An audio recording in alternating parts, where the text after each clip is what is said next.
You know, it's a tough reality right now in the rideshare industry. Many drivers are making less than $20 an hour for driving with Uber and Lyft. And by the time you net that income, most are not making more than $10 an hour. And that's the sad reality these days. This pain point is exactly why I created my comprehensive online course, Start Your Own Rideshare Business. What you're about to watch right now is my full lesson, a 30-minute video from my course, and I'm releasing it to you for free just so you can see how much value and how intricate and how detailed I get when I'm teaching on my online course. This lesson is focusing on mastering your schedule and the Google Calendar and exactly what I do. Lesson 4.3. Scheduling and calendar management.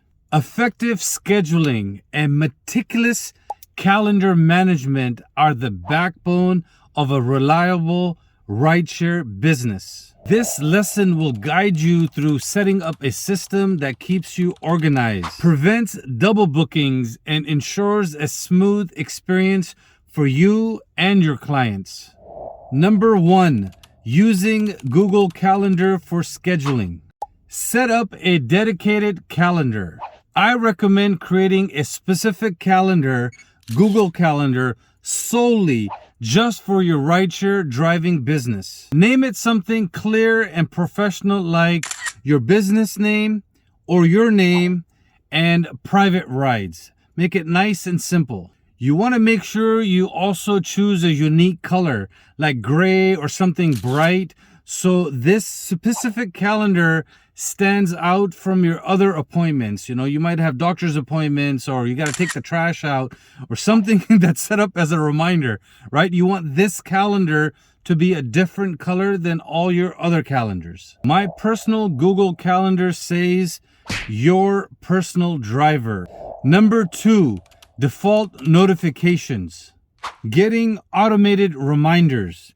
Set up an automated notification with Google Calendar to ensure you never miss a scheduled ride. Also consider setting up default notifications for new events. There's a way in Google Calendars where you can automatically tell it, hey, anytime I make a new event, make sure you give me certain reminders or certain notifications every time so I don't have to put it in every single time. For example, for my calendar, my automatic reminders are 2 days before, 1 day before, 2 hours before, 1 hour before I pick up my private passenger. It automatically lets me know. And then I set a 5th one up every time I create an event where sometimes if people book me a month or 2 weeks in advance, then I'll remind myself a week before. These timely pop-ups or email notifications, depending on your settings, will alert you in advance and help you stay on track throughout your day, even when you're busy with other tasks or rides. Number 3, different ways customers book with you. Phone versus website forms. Text or call. Some private passengers will give you a text message, some will give you a call in order to book you as their private driver. Now, when this happens, it is very important to write these details down, especially if you're doing a phone call, so you can quickly enter the information into your Google Calendar. With this, you're going to avoid double bookings. And if it's a text message, it's not that bad. I just mark it as unread, and then I copy and paste all the details into my Google Calendar. This is an example of a text I got from a customer. You can see this is the inquiry right here. And then the bags and what the charges will be. My response that I'm going to charge $100. And then they gave me the travel information. Right, so all of this has to be manually entered versus an online form, which I'll show you. Then I always invite them to come over to my WhatsApp group. All right, here's another information for the return flight.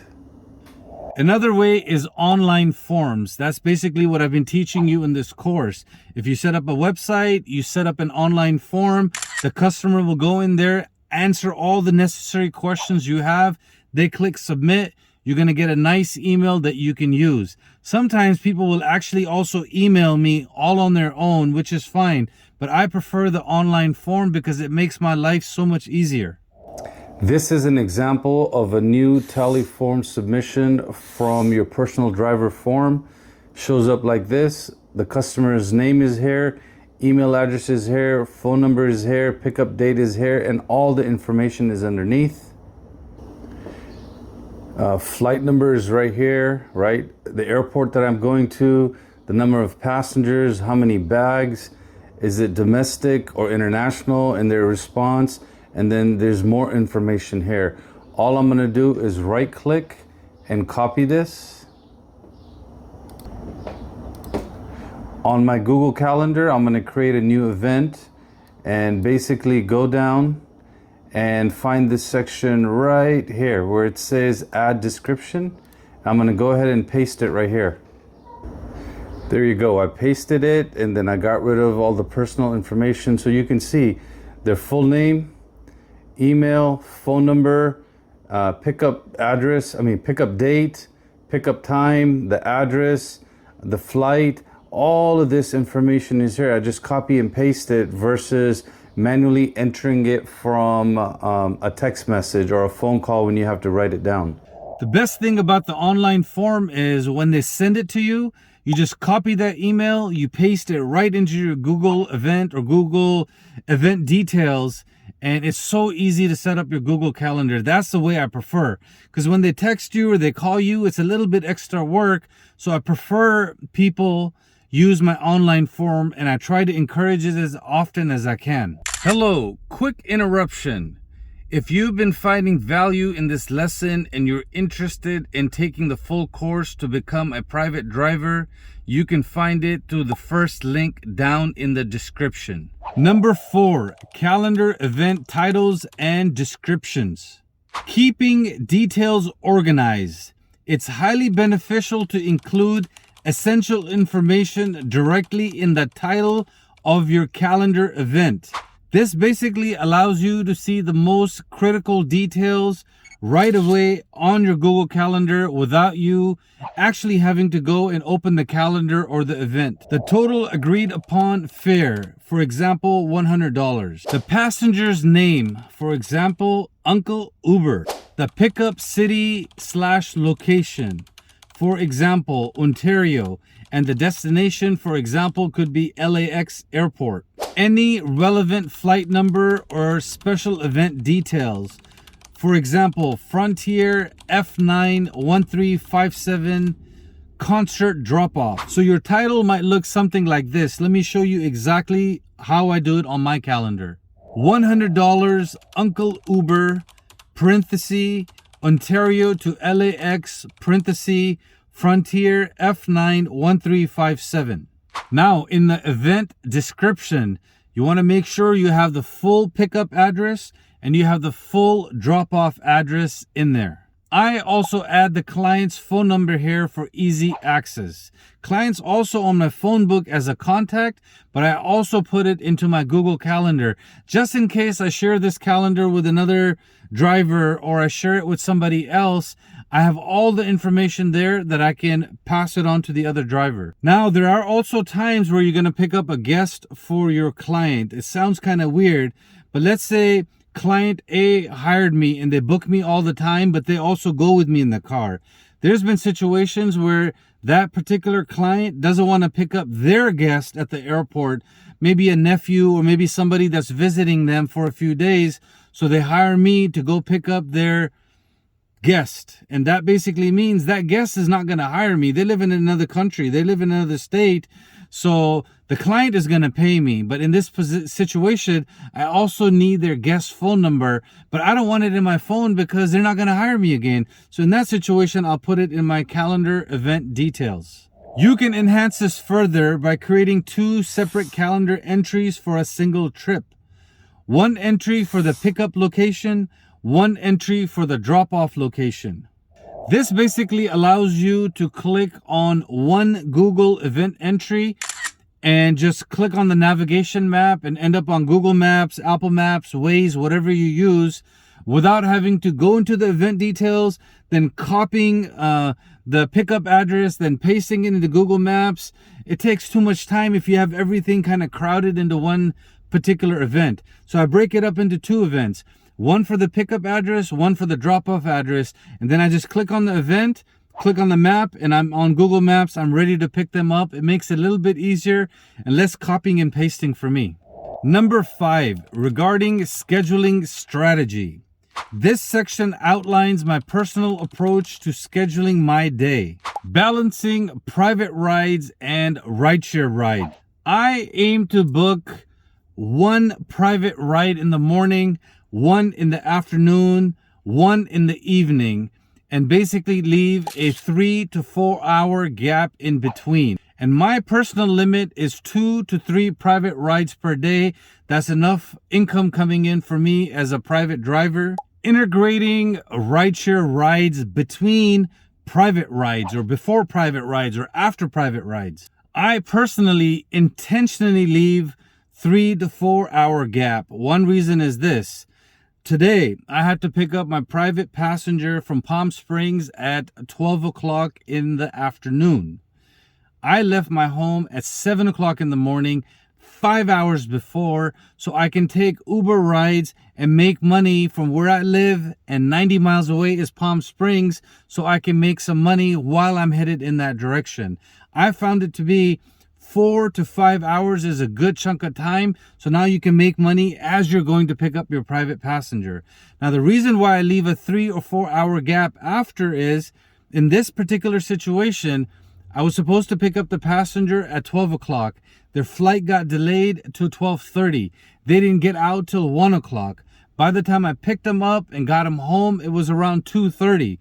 So right there you can see from 12 to 2:30, 2.5 hours have gone by to take care of this particular one passenger, right? But if you leave a 3 to 4 hour gap, now you have about an hour to 90 minutes to relax, maybe take some private rides, maybe take a break, and then be in position to pick up your next private passenger. So 3 to 4 hours is what I found out that works for me, because I like to do a ride in the morning, a ride in the afternoon, a ride in the early evening.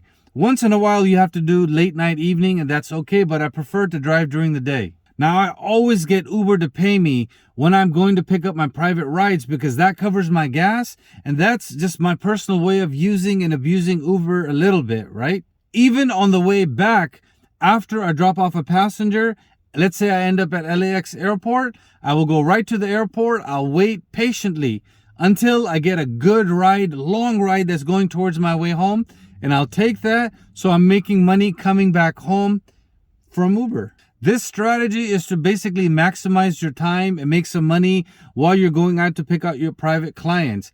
I'm doing this right now because I have maybe 25 private clients that I can pick up, right? So I have to drive Uber to make some money. Eventually, let's say I have 100 private passengers that want to book me, and I'm starting to book at least 2 or 3 times a day. Then I don't want to do Uber because I don't have to. Maybe I'll think about it if I'm bored and I just want to, convert some more people. But in general, it's more important when you don't have enough private passengers. Once you have enough private passengers in your personal contact list, then you probably won't have to do this. Be mindful of traffic, accidents, and potential delays with rideshare trips. Eating into the buffer. Now, you always want to prioritize that you are on time to pick up your private passengers. If you're late, whether it's 5 minutes or half an hour, kiss that private passenger goodbye. There's a good chance they're probably not going to go with you. It's way more important to show up 30 minutes or 45 minutes early, sit there and work on something rather than getting stuck in traffic and showing up late. You can lose that client for all future rides. Sometimes flights come in early, sometimes flights come in late.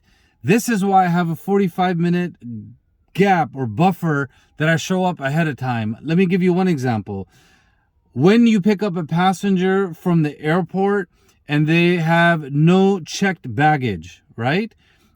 Versus checked bags, it's going to be different. Some are going to come out 30 minutes before, some are going to come out 30 minutes late.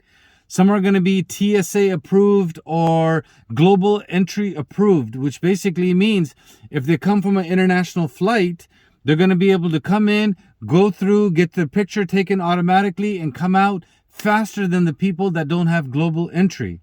Now, that same passenger, if they have checked bags or no checked bags, is going to come out even faster. And it's a difference of 30 minutes to 1 hour to 90 minutes on international flights.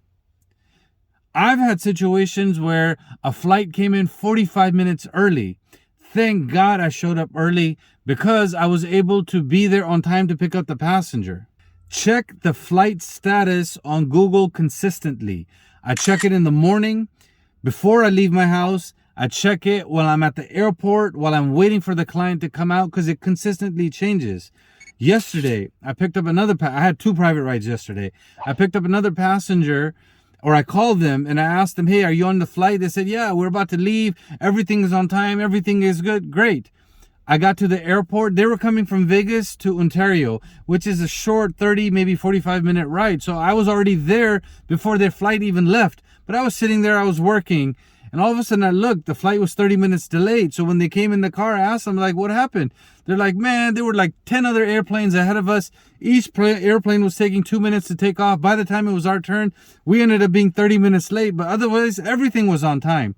So even on short flights, sometimes flights get delayed. This is why you want to check Google flight status on a consistent basis. Handling double bookings. Now, this one is going to be different for everybody. The way I do it is if a passenger or private client has asked me that, hey, Ahmed, I want you to pick me up on this day and this time, even if it's just for $50, and I know they pay and I know they're consistent, I will honor my deal with the passenger so I don't lose them for future flights. Meaning, the first person to book me and I put their information in my calendar, I show up, whether it's $50 or whether it's a $150 ride. I never say no to a second booking. If I'm already booked and I'm going to honor it, basically I contact one of my backup drivers and I ask them, hey, on this particular day, from this location to this time, normally this is what my private passenger pays me. If you're available and you want to take this, let me know. I can get you in touch with my private passenger so they don't lose out, you don't lose out, I don't lose out. If you're interested, Mr. Driver, let me know, and here are the details, here's the information. So I basically pass my double bookings onto my team of drivers. That brings me to the point, build a backup teams of drivers. You want to have at least 1 or 2 drivers that you can rely on. Eventually, you want to build it to around 3 to 5 drivers that you can depend on. Sometimes they're going to be busy, right? In my particular situation, in my WhatsApp community, I have over 17 drivers. Now, only 10 of them are in Southern California and only 3 to 5 I can depend on, right? So having a list of 17 people narrows it down to 3 or 5 that I can depend on. Backup driver compensation. I personally do not ask for any compensation for my backup drivers. I don't take a 10%, 20% cut. I don't think it's necessary, and it's too much extra paperwork for me to keep track of. I give them 100% of the money that they make, but in return, I hope and pray that when they are double booked, they have me come in and back them up as a backup driver, and I get to keep 100% of what we agreed upon. So it's a mutual respect and it's a mutual relationship. Now, other drivers will take a 10% fee. That's on you. Whether you want to take a fee or you want to just do it, mano y mano, one trade for another trade. And it's never going to be equal trades. There's times where I've given 2 or 3 of my personal rides to somebody else, to another driver, and maybe they're new. That particular backup driver is not going to be able to give me equivalent back in referral. Just pausing for a second here. If I've brought you some value so far and you're ready and serious about exploring and becoming your own boss as a private driver, the full course is available via the first link in the description below. Client ownership and future bookings. This is something you want to talk to your backup drivers. It is very important, right? Once you book a client and they're your client and you refer them to your backup driver, you want to let the backup driver know, yo, if this client tries to contact you directly, please don't refer them back to me, because this is my original lead and I will do the same and give you the same respect, right? If you have a client that you give to me and I back you up and I take them on a ride, but in future you're going to be available, I want you to keep your client. I want to keep my client. So same thing as referral fee. You want to respect each other's clients. You don't want to smooch, or you don't want to cheat, or you don't want to steal, because in future that driver's not going to give you any more referrals. Then he's going to give you a bad name, bad reference, and it's just bad karma. This is a crucial step in building mutual beneficial relationships with your backup team while protecting your client base. Communication with backup drivers and your client. This is what I do. I set up a WhatsApp group. I put my client or the rider in there. I'm in there, and I put my backup driver in there. All three of us are in there. And then basically I start the communication, and then I let my passenger or rider deal directly with the driver and basically let them work it out. If I need to chime in there, I can. If not, I'm paying attention to the full conversation. And this is the best way to handle when you give somebody a referral, because you're all in the loop. They don't need to text each other directly. You just keep it in the group. I'm aware of it. The client's aware of it. The backup driver is aware of it. And there's no miscommunication. Consider setting clear expectations with this group about who is the primary point of contact during the day of the ride itself. Now, on the day, the ride is here. Now, your backup driver is going to pick up the passenger, and they need to know who is the point person. Well, if I have my own ride that day and I might be driving, I might not be able to respond to the group in time. So in that situation, you want to let them know, hey, look, on the day of your ride, your point person is going to be the backup driver. God forbid there's an emergency, obviously call me, because if you call me, that means something shit hit the fan, right? So I'll have to take the call, unfortunately, with my private passenger in the car. But if it's an emergency, call me. Otherwise, you guys work it out, and the backup driver is the lead, and you should be able to contact him directly. Number 6, additional tips and tricks from the rideshare community. Team calendars. There's a feature on Google Calendars where you can share your calendar with your backup driver or backup drivers. Consider doing that. This way, you're all, especially your main backup driver that you talk to all the time, you want to share your calendar with them. Maybe they can share their calendar with you, and then you can see if there's an open slot. You don't even have to call. You don't even have to text each other. You can just look and see who's available, who's not available, who's booked, who's not booked. But this happens once you have a lot of trust with your backup driver. Calendly scheduling. This is basically a separate app or separate program from Google Calendar that you can set up for your online scheduling. Now, how does it work? Basically, you set up your calendar and your booking schedule yourself, and you leave open slots. Specific times on certain days when you are available, and then you block off times when you're not available. Now you're going to share a unique link with your potential rider or potential client or potential passenger. You're going to share a link with them. The client is going to click on that link. They're going to be able to see your calendar, and they're going to know if you're available or if you're not available. This is something I plan on doing when I have over 100 private passengers or private clients.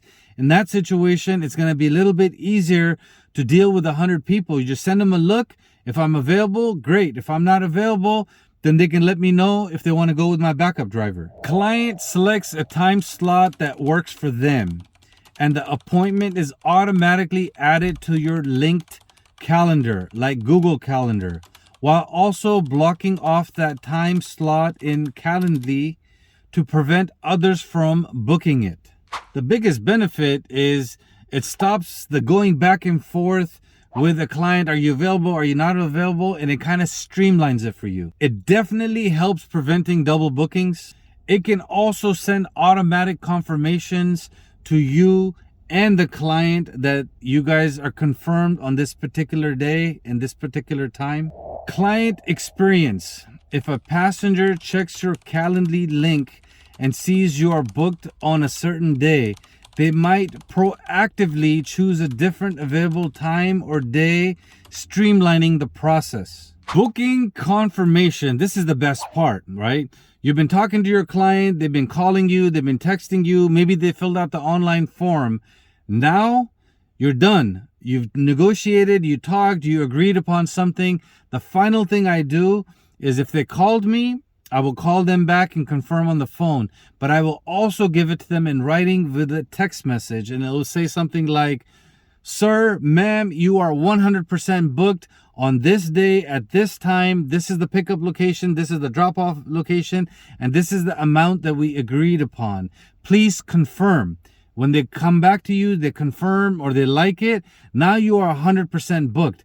And I'm also letting them know that you're in my calendar. If anything changes, please let me know, because there's other potential passengers or riders that want to book me. And if you cancel on me and I can't get something else, it just makes it awkward for future. So please keep it professional and let me know if anything changes as ahead of time as you can possibly do that for me. Now, if the passenger sent me an email from an online form, then I will email them back, but then I'll also put them in my text message for faster communication. And ideally, I like to take them into my Google group or Google WhatsApp group, right? Because there's so many times where I have to pick up multiple clients and I don't want to text one, text the other one. Put them all in one group and just let them know I'm on my way to my first location, picked up Diamond Bar, now I'm on my way to second location, picked up at Montclair, now I'm on my way to the third location. And they're all reading it, they're all basically in on the loop, and it makes it easier. Sometimes I'll just let the passenger know, okay, look, I got you, can you text in the group and let them know that we're on our way, we're 15 minutes away. It makes our life easier as drivers. This can be a text or email summarizing the booking details: date, time, pickup address, drop-off address, client name, fare agreed, vehicle type if applicable, and your contact number. Now, I know I said this a second time. It is important to do a confirmation with your potential client, especially if this is the first time you're doing it. Once you've worked with the client 2 or 3 times, they know you, they know you're professional, they know you show up on time. They're not going to keep calling you. They're not going to remind you the night before. They're not going to text you the night before. It makes it a lot easier, right? But the first time you got to do this. Second or third time, you just send them a text message and an email. Trust me, they know you, they trust you, they know you're professional. They don't have to stress. No anxiety, no stress. This also reinforces the booking and also gives a receipt to your client. So there's a paper trail so they can look at it. No, sir, we confirmed on this day. No, ma'am, we confirmed on this day. So in future, if there's any problems or there's a headache, guess what? You have it in writing like a contract. I also do a little bit extra. If a client booked me, let's say 2 weeks in advance, then the night before or the day before, I will send them a text message as a friendly reminder. By the way, I'm scheduled to pick you up at so-and-so time. Are we still good? Has anything changed? Please let me know. They'll get back to me. Oh yeah, we're all good. Everything is fine. Oh, you're so cool. You let me know. I was just about to text you. Then the day of, in the morning, let's say I'm going to pick up my client at 6 o'clock in the morning. I will be up at 4 o'clock. I'll be ready. I'll be out of the house by 4:30. So when I'm on my way, I will text them. Hey, by the way, I'm on my way. It's going to take 45 minutes. Just wanted to let you know you have nothing to worry about. Conclusion. Proper scheduling and meticulous calendar management are not just organizational tools. They are fundamental to providing reliable, professional services and building trust with your private clients. Developing a robust system, whether you primarily use Google Calendar with detailed entries, integrate tools like Calendly, or employ a combination, will significantly simplify your operations and help you avoid confusion and missed appointments. By finding and consistently using a system that keeps you organized and informed, You will be well equipped to provide a smooth, professional experience for your passengers every time, paving the way for repeat business and referrals. That's it for this lesson.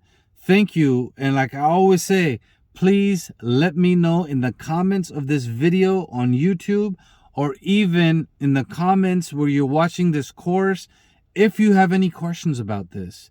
Because the way this online course works is you give me feedback via phone call, via text message, via email, or even on a YouTube comment. I will take that, I'll put in my notes, and in future videos or in the FAQ, I will make updates so it helps all drivers. This pain point is exactly why I created my... Shut up. This pain point is exactly why I created my Shut the... For $7 is messing up my video.